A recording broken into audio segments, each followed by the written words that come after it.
திமுக கூட்டணியில் இடம்பெற்றுள்ள விடுதலை சிறுத்தைகள் கட்சி 2026ஆம் ஆண்டு நடைபெறும் சட்டமன்ற தேர்தலில் 50 தொகுதிகள் கேட்க திட்டமிடப்பட்டுள்ளதாக வன்னி அரசு அதிரடியாக தெரிவித்துள்ள கருத்து திமுகவுக்கு அதிர்ச்சியை ஏற்படுத்தி உள்ளது. தமிழகத்தில் 2026ஆம் ஆண்டு நடைபெறவுள்ள சட்டமன்ற தேர்தலில் விசிக அதிக தொகுதிகளை கேட்க திட்டமிட்டு இருப்பதாக தெரிய வந்துள்ளது. இது தொடர்பாக தனியார் தொலைக்காட்சி ஒன்றிற்கு அளித்த சிறப்பு பேட்டியில் வன்னி அரசு தெரிவித்து உள்ளார். தமிழக அரசியல் களம் படிப்படியாக 2026 சட்டமன்ற தேர்தலை நோக்கி நகர்ந்து கொண்டிருக்கிறது. பலம் வாய்ந்த திமுக கூட்டணியை எதிர்க்க அதிமுக பாஜக கூட்டணி பல்வேறு தேர்தல் வியூகங்களை வகுத்து வருகிறது. மறுபுறம் திமுக கூட்டணிக்கு உள்ளேயே பல்வேறு பூசல்கள் வெடித்துள்ளதாக எதிர்க்கட்சிகள் கருத்து தெரிவித்து வருகின்றன.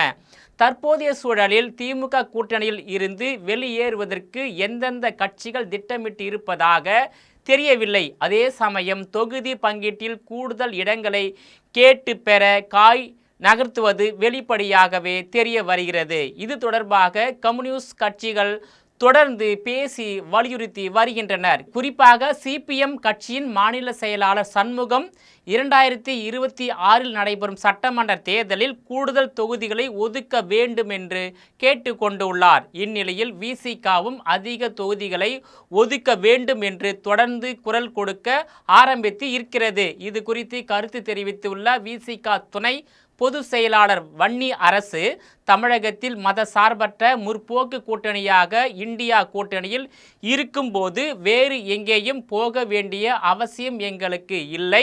மற்ற கட்சிகள் வேண்டுமெனில் சீட் அதிகமாக கிடைக்கும் இடத்திற்கு செல்லலாம்.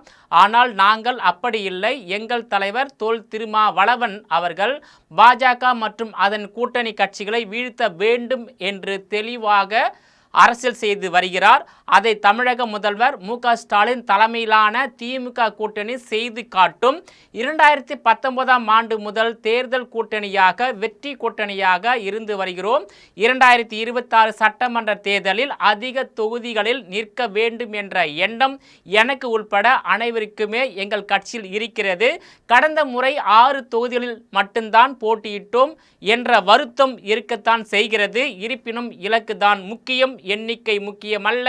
புரட்சியாளர் அம்பேத்கரின் கனவை நனவாக்குவோம் என்ற எண்ணத்தில் தலைவர் தொல் திருமாவளவன் அவர்கள் செயல்பட்டு வருவதாக தெரிவித்துள்ளார். 2026இல் நடைபெறும் சட்டமன்ற தேர்தலில் கூடுதல் தொகுதிகள் கேட்க வேண்டும் என்பது எல்லோருடைய விருப்பமாக இருக்கிறது. அதை எங்கள் தலைவரிடம் சொல்லுவோம். நாங்கள் எங்களுக்கு 50 தொகுதிகள் கூட கேட்போம். 100 இடங்களில் கூட நிற்க வேண்டும் என்று விரும்புவோம். ஆனால் கூட்டணி கட்சி தலைவரோட எங்கள் தலைவர் திருமாவளவன் அவர்கள் பேச வேண்டும்.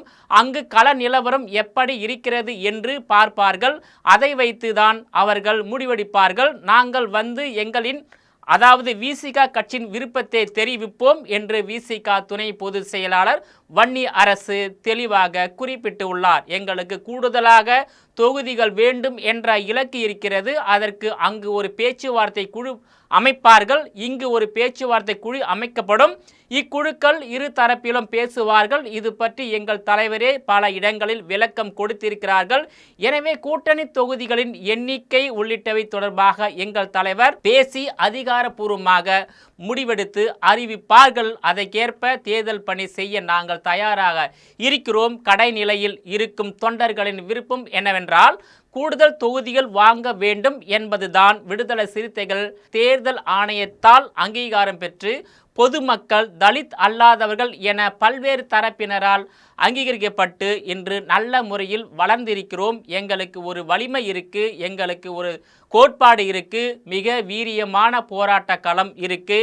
அதை இன்னும் வீரியமாக எடுத்து செல்வோம் என்று வன்னி அரசு தெரிவித்துள்ளார். குறிப்பாக திமுக கூட்டணியில் இடம்பெற்றுள்ள காங்கிரஸ் கட்சி, 2 இடதுசாரிகள் கட்சி, மதிமுக, விசிக போன்ற அனைத்து கட்சிகளும் கூடுதல் தொகுதிகளை கேட்டு பெற வேண்டும் என்ற நோக்கத்தில் இருந்து வருகிறது. கூட்டணி கட்சிகளின் தேவையை நிறைவேற்றி கூட்டணியை தக்க வைத்து கொள்ளுமா அல்லது கூட்டணி கட்சிகளின் கோரிக்கையை திமுக வழக்கம் போல் சுயநலமாக செயல்பட்டு நிராகரிக்குமா என்பது தமிழக அரசியல் களத்தில் விவாத பொருளாகி உள்ளது. திமுக கூட்டணியில் உள்ள அரசியல் கட்சிகள் கூடுதல் தொகுதிகளை கேட்டு பெற்று போட்டியிட்டாலும் திமுக ஆட்சி மீது ஏற்பட்டுள்ள அதிருப்தி மற்றும் திமுக ஆட்சிக்கு எதிரான மக்களின் மனநிலை திமுக கூட்டணியில் இடம்பெற்றுள்ள கட்சிகளின் வெற்றிகளையும் வெகுவாக பாதிக்கும் என்பதில் மாற்று கருத்து இருக்க முடியாது.